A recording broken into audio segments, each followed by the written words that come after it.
Hello everyone, আমি সংযুক্তা। আজ বানিয়ে ফেললাম ভেজ চাউমিন। তো কিভাবে বানালাম আসুন দেখে নিন। নিয়ে নিয়েছি গাজর, খোসা ছাড়িয়ে ঝিরিঝিরি করে কেটে নিলাম। আমার পুরো গাজরটা লাগেনি, আমি অর্ধেকটা গাজর এভাবে ঝিরিঝিরি করে কেটে নিয়েছি। তারপর দিয়ে দিলাম একটা ক্যাপসিকাম। আজকে বাজারে গিয়ে দেখি সবুজ ক্যাপসিকামের সাথে সাথে রয়েছে হলুদ ক্যাপসিকামও। তো সেই ক্যাপসিকামগুলোকেই ঝিরিঝিরি করে কেটে রেখে দিলাম। এই হলুদ রঙটা আমার কাছে কিন্তু দারুণ লাগে, আর চাউমিনে কিন্তু এই হলুদ ক্যাপসিকাম একটা আলাদাই সৌন্দর্য নিয়ে আসে। ঘরে ছিল এক টুকরো বাঁধাকপি, সেটাকে এভাবে ঝিরিঝিরি করে কেটে নিলাম।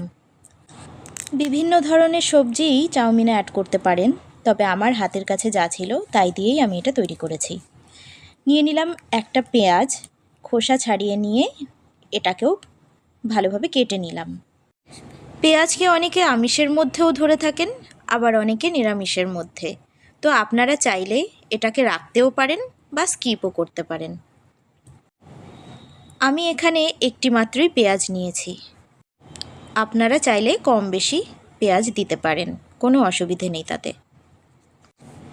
ঘরে যেই কাঁচা লঙ্কাগুলো ছিল সেগুলোর ঝাল খুব কম ছিল বলে আমি 3টে কাঁচা লঙ্কা এভাবে কুচি কুচি করে কেটে রেখেছি।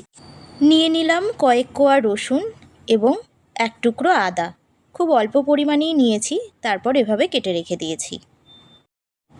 এবারে একটি বাটিতে সয়া সস 1 চামচ, 1 চামচ ভিনিগার, 1 চামচ রেড চিলি সস, 1 চামচ গ্রিন চিলি সস, 1 চামচ টমেটো কেচাপ, 1 চামচ নুন, 1 চামচ চিনি নিয়ে এভাবে গুলে রেখে দেব। তো আমার এইটুকু উপকরণই লাগছে। এরপর ওভেনে বসিয়ে দিলাম একটি কড়াই, দিয়ে দিলাম একটু জল গরম হওয়ার জন্য। জলটা খুব ভালোভাবে ফুটে উঠলে দিয়ে দেব এই নুডলসগুলো, সাথে দিয়ে দেব একটু সাদা তেল। তাতে করে কি হবে, নুডলসগুলো ছাড়া ছাড়া হয়ে থাকবে। খুব বেশিক্ষণ কিন্তু জলে রাখবো না, তাতে এগুলো গলে একেবারে আঠা আঠা হয়ে যেতে পারে। তাই জন্য 2-1 মিনিট রেখেই তুলে ফেলতে হবে। একটি ছিদ্রযুক্ত পাত্রের সাহায্যে প্রথমে এই নুডলসগুলোকে ছেঁকে নিয়ে তারপর নর্মাল ওয়াটারে ভালো করে ধুয়ে নেব। এতে এগুলো দলা পাকিয়ে যাবে না। একটু তেল দিয়ে তারপর একটু ফ্যানের নিচে শুকোতে দিয়ে দিব। আমি কিন্তু এভাবেই নুডলসগুলোকে ঝরঝরে রাখি। নুডলস ঝরঝরে রাখতে আপনারা কি কি ট্রিক্স ফলো করেন আমাকে কিন্তু জানাবেন।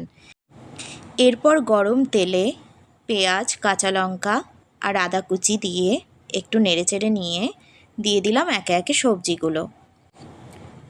গাজর, 2 ধরনের ক্যাপসিকাম, কুচনো বাঁধাকপি দিয়ে আস্তে আস্তে নেড়েচেড়ে নিলাম। তবে এই সবজিগুলো কিন্তু খুব বেশি সেদ্ধ করলে নুডলসটা একদমই টেস্টি হবে না। তার জন্য এমনভাবে সেদ্ধ করতে হবে যাতে একেবারে সবজিগুলো গলে না যায়। তারপর দিয়ে দিলাম সেই সস যেটা আমি আগে বানিয়ে রেখেছিলাম, অল্প পরিমাণে দিয়ে দিলাম আর কিছুটা রেখে দিলাম। এবারে সব একসঙ্গে মিশিয়ে একটু ওলটপালট করে নেব। রান্নাটা মোটামুটি এই পর্যায়ে এলে দিয়ে দেব নুডলসগুলো। দেখুন নুডলসগুলো কিন্তু একদম ঝরঝরে রয়েছে। অল্প সস দিয়ে দেব যেটা আমি বানিয়ে রেখেছিলাম, তারপর বাদবাকি সবটা নুডলস দিয়ে দেব আর অবশিষ্ট যতটুকু সস আছে সেটাও দিয়ে দেব। এরপর ভালোভাবে নুডলস আর সবজিগুলো মিক্স করব। তো মোটামুটি রান্নাটা হয়েই এসেছে। আমার কাছে 2টো ম্যাগির মশলা ছিল, তো সেগুলো আমি এতে দিয়ে দিলাম। আমরা সবাই জানি যে এই মশলাটি খাওয়া খুব একটা ভালো নয়, তবুও হঠাৎ একদিন খাওয়াই যায়, তাতে কোনো অসুবিধে নেই। আপনারা চাইলে স্কিপ করতে পারেন। ব্যাস আর কি, রেডি হয়ে গেল আমাদের ভেজ চাউমিন। এবারে একটি প্লেটে সাজিয়ে দিলাম, সাথে দিয়ে দিলাম চিলি চিকেন, যেটার রেসিপি আমি আরেকদিন শেয়ার করব। এবারে গরম গরম খেয়ে ফেলুন। ভিডিওটি ভালো লাগলে লাইক এবং কমেন্ট করতে কিন্তু ভুলবেন না। সবাই খুব ভালো থাকবেন। নমস্কার।